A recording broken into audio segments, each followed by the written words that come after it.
Yeah, spoiler alert, I don't want to like trigger anybody here, but if this is going to drive you crazy and you're going to want to freaking kill somebody or post insane comments in the thread, I welcome any comments regarding the subject matter. I can take it, don't worry about it. But yeah, we keep things civil, okay? Because these type of subject matters can get a little crazy.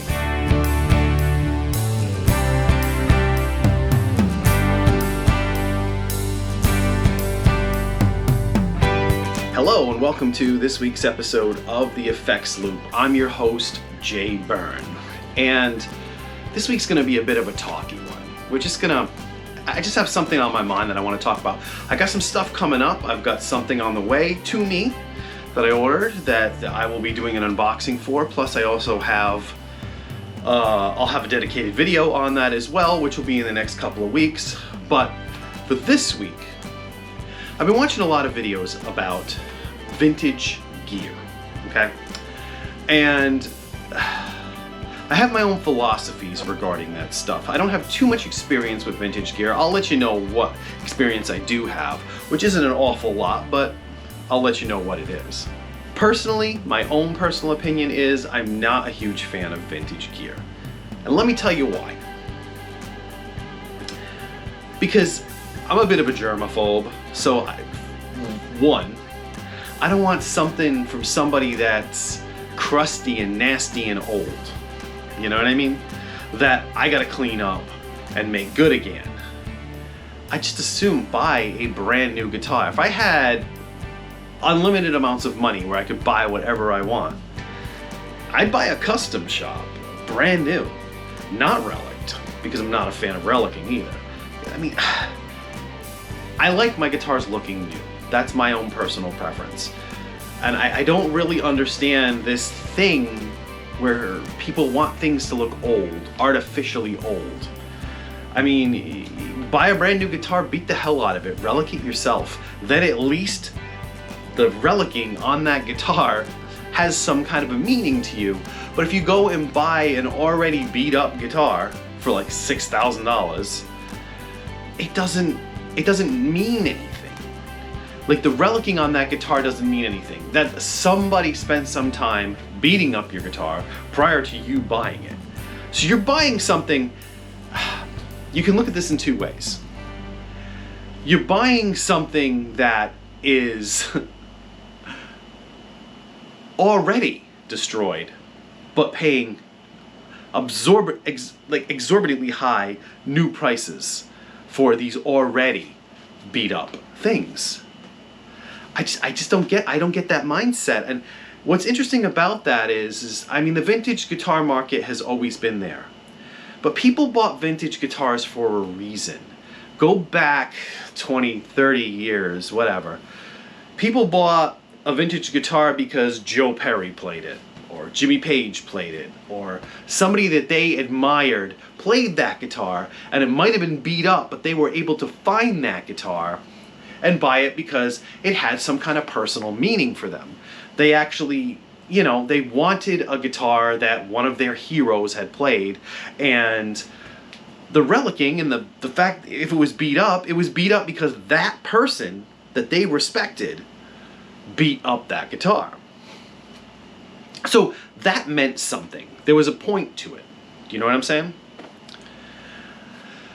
Now, let's talk about legit vintage guitars, all right? Like the vintage market.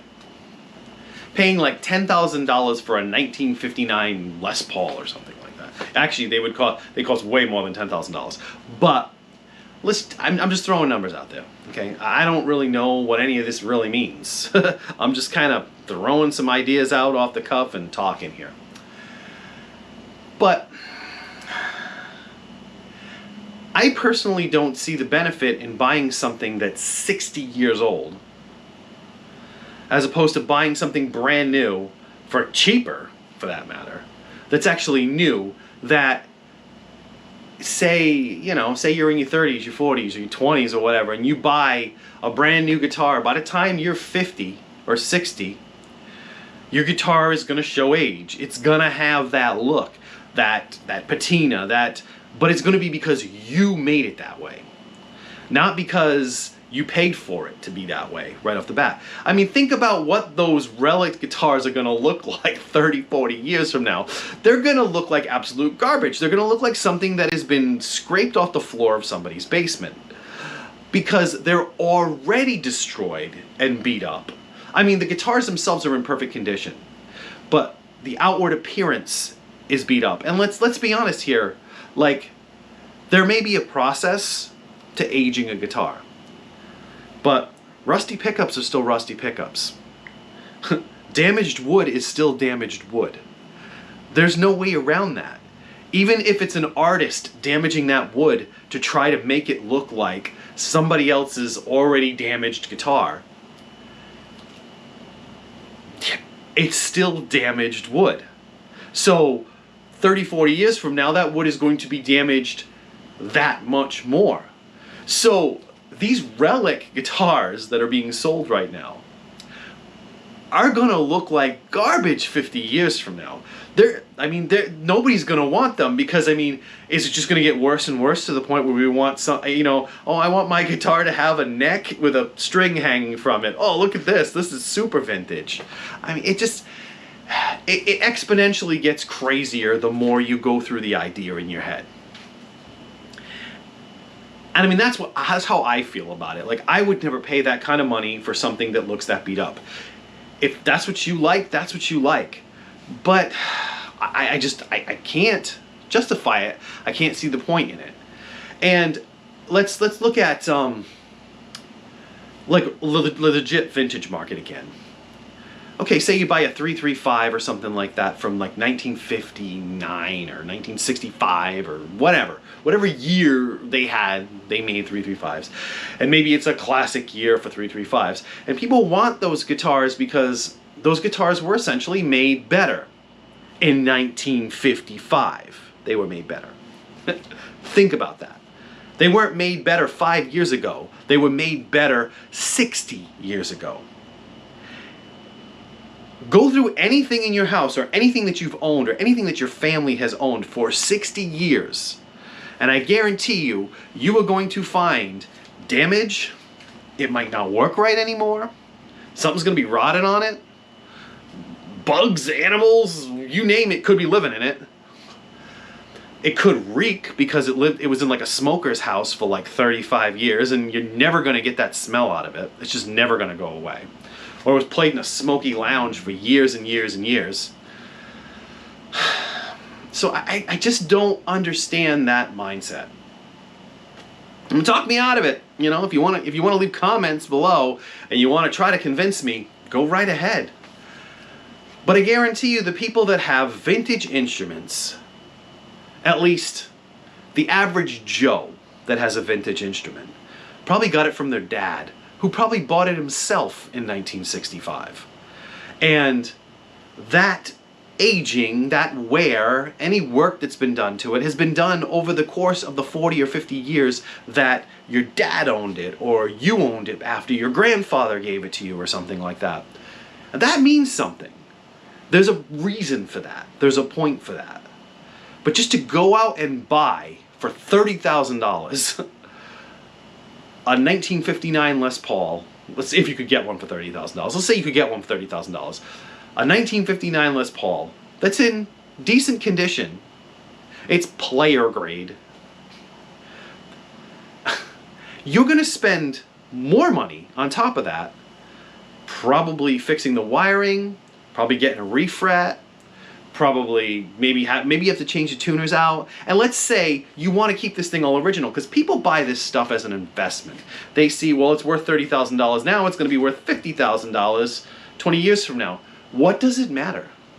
What does that 20 or 30 years matter? Because when we're gone, when I'm dead and gone, what is it going to matter if that guitar is worth $40,000 that I own? I'm not going to benefit from it. Maybe my kid will benefit from it. Maybe.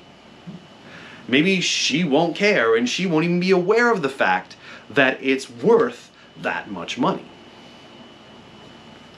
So yeah, this is kind of a rant. I'm kind of going off here, but I just don't see the value in spending that kind of money for something that's that old. I mean, there are people who collect old cars, but look, they collect an old car and they restore it. They restore it back to what it looked like in 1965. Now, if you want to buy a 1959 Les Paul that's a little bit beat up for $10,000, but make that thing looking brand new and functioning brand new, now, okay, that's a project. You're restoring it. There's a reason for it. You want it because that guitar is a well-made guitar, but you're going to make it better. But you know what? You're going to replace like half the stuff, if not all of the stuff on the guitar. So hence, yeah, there we go. I don't know what else to say about this. I mean, my own personal experience with vintage instruments is not a lot. I mean, I had some friends that had like legit Les Pauls and an SG. I had a friend that had an SG, and I never liked his SG, even though I like SGs now. He had an old SG that was in good shape, but it felt like an old guitar when you played it. Like, I always wanted to play something new and something shinier, you know? I mean, that guitar was just like, it was an old piece of wood. It just felt old. I'm not into picking up something and having it feel like I took it out of somebody's garage, or I took it out of like somebody's basement. I want it to feel nice and shiny and clean and new and, you know, and comfortable to play. So I had that. I did have a Strat that was technically vintage.